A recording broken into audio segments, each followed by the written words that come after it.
Today we will discuss about the Python data types. Python data types. We have in other programming languages, integer, float.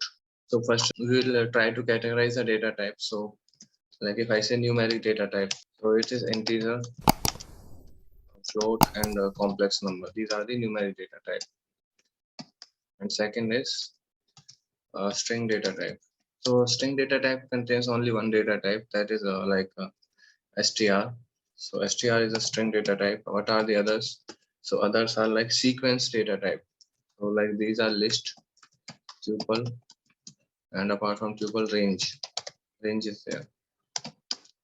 Fourth one is mapping data type. Mapping data type means there is one-to-one mapping of which is having key and value, so it is dictionary. And next one is set data type. It contains two things, sets and frozen sets. Apart from that, boolean data type. Boolean data type will always be returning true or false only. Next is binary data type. What is binary data type? Suppose there is one number, 15 is a number, and if you want to convert into the binary number, so 15 will be the 1111. So it contains bytes. So as we have already discussed, like how to get the data type. So we just mentioned print, and then let's say variable is x is equal to 10j. So if I say print type x, so it will give me complex data type. How to set the data type? So let's say I have to set one data type, so x is equal to hello. So you can easily understand what data type is this, right? So if I say y is, or we can start with ABC, and b is 20, or we can say 99, c is equal to 99.5, d is equal to 10, d is equal to. So there is one list. If it is a string list, then you will have to mention every item in the code. Okay, what is next one? So next one is a tuple data type. Tuple, so symbol, remember list is like if someone says what is list, so it is an empty list. Same here, it's an empty tuple, so you can say Python and Java. So what is the difference between list and tuple? Tuple elements are not changeable. Once you define a tuple, so you cannot change the elements. Next is range. Range is another keyword. So range, I will tell you example. So if we are mentioning range, so what does that mean? So it means start index should be 0. If no index is mentioned, then start index will be 0. So basically it is used to print the sequences. So range means suppose you have to print 1 to 100 numbers. So just you will mention number range 1 comma 100. Instead of 100 you will mention 101 because last element is not taken. I run it, so it will print 0 to 5 instead of 0 to 6.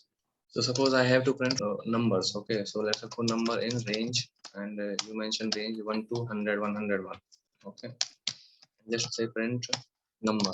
So what will happen here? It will print the numbers in the next line by default. It's a Python inbuilt feature. By default it will print the numbers in the next line. Okay, so if I run it, you see it will print 1 to 100.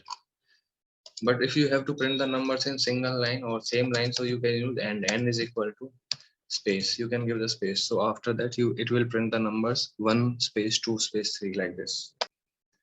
That is dictionary. So dictionary starts with curly braces. So one has a key and separated by colon. So and yeah, I will write there. Okay, a is equal to a colon. We can mention 20 or something. So empty dictionary will be even these are the keywords, inbuilt keyword list, tuple, dict. So this is a symbol of empty dictionary. There is one common thing in dictionary and sets. Next is the sets. So sets or in dictionaries share the same curly braces, but sets contain no key, no value, just values. Okay, so it will be like hi, bye, goodbye. So if you see, set is similar to dictionary, but set does not contain any key and value. Next one is frozen set. Frozen set means once you define the set, similar to tuple, you cannot change the elements. To define the frozen set, you will have to mention the frozen set keyword, frozen set, and then in the brackets, and then you will mention set attributes with the curly braces. So same we can copy from here. After you define frozen set, then no elements can be changed. Frozen set symbol is like a bracket and then set. Apart from that, boolean, if we talk about boolean, so boolean will be like just you are mentioning true or false. So if one more important thing is that true and false contains T and F capital. So these are not small. And one more thing, like Python contains only 3 keywords which starts with capital letter. So those are true, false, and none.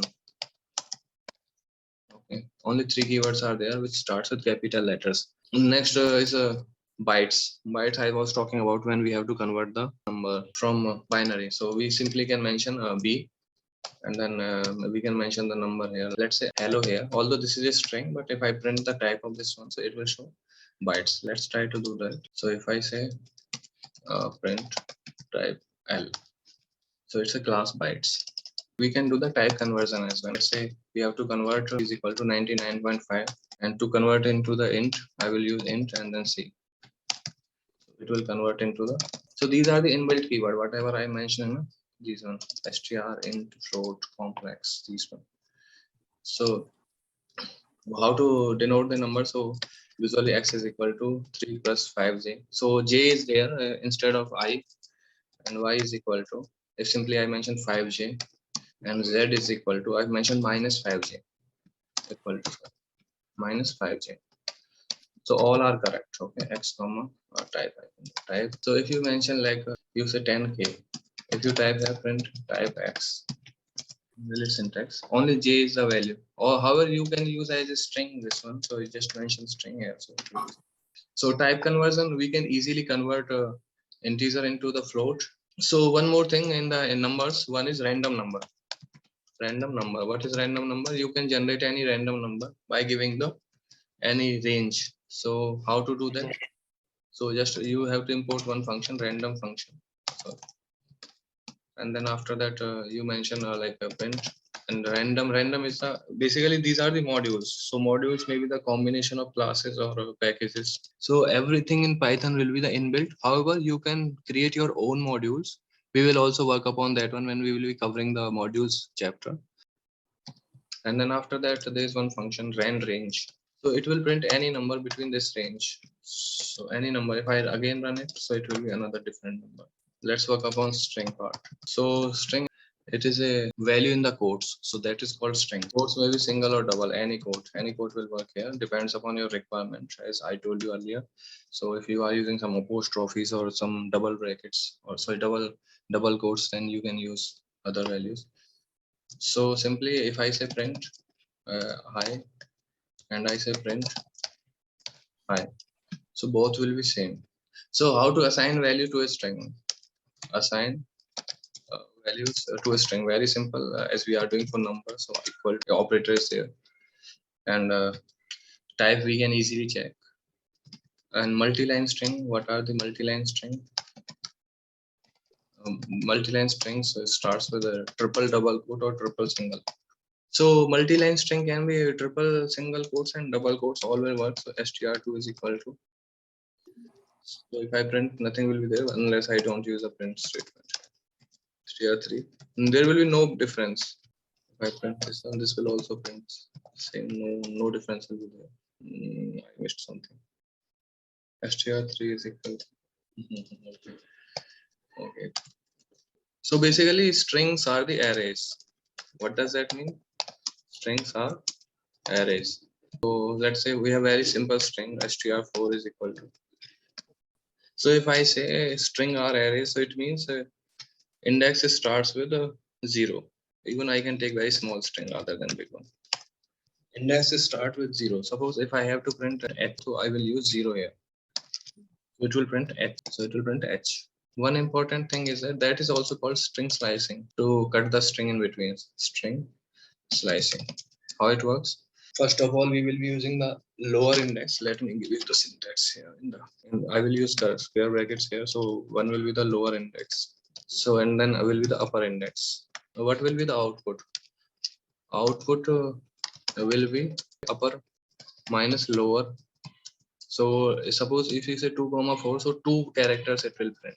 If you say print str4 2,4, it will not print the 3 characters. It will print the 2 characters only. And now which 2 characters? So 2 characters starts with the lower index. Starts with lower index. Yeah. So what does that mean? So if I say 2,4 0 1 SE 2. LL. So it will print LL. So let me check. Oh, sorry. Its colon should be used here. My mistake. So if we require ELL, then we will be using 1 comma or colon 4. Sorry, my mistake. So it means it will print 3 characters. 4 minus 1. Always remember this rule, then you will not get confused. Upper index minus lower index. So it will be printing the so many characters. We can take more example. If we have to print how to print last character, so we can use print str4, and in bracket we can mention -1. So it will print O, last word character. Sorry. Indexing works in both ways: positive indexing and negative indexing. Positive indexing means starts with 0, and negative index starts from right side. What does that mean? So it will be the last value will be -1, second last will be -2, third last will be -3. So if we have to print any number, let's say I want to print, I mentioned print -2 here, str4 -2. Let me first print the string here, str4, and then I say -2. So it will print the L. Thank you very much. See you soon. Please like and subscribe my channel. Bye all.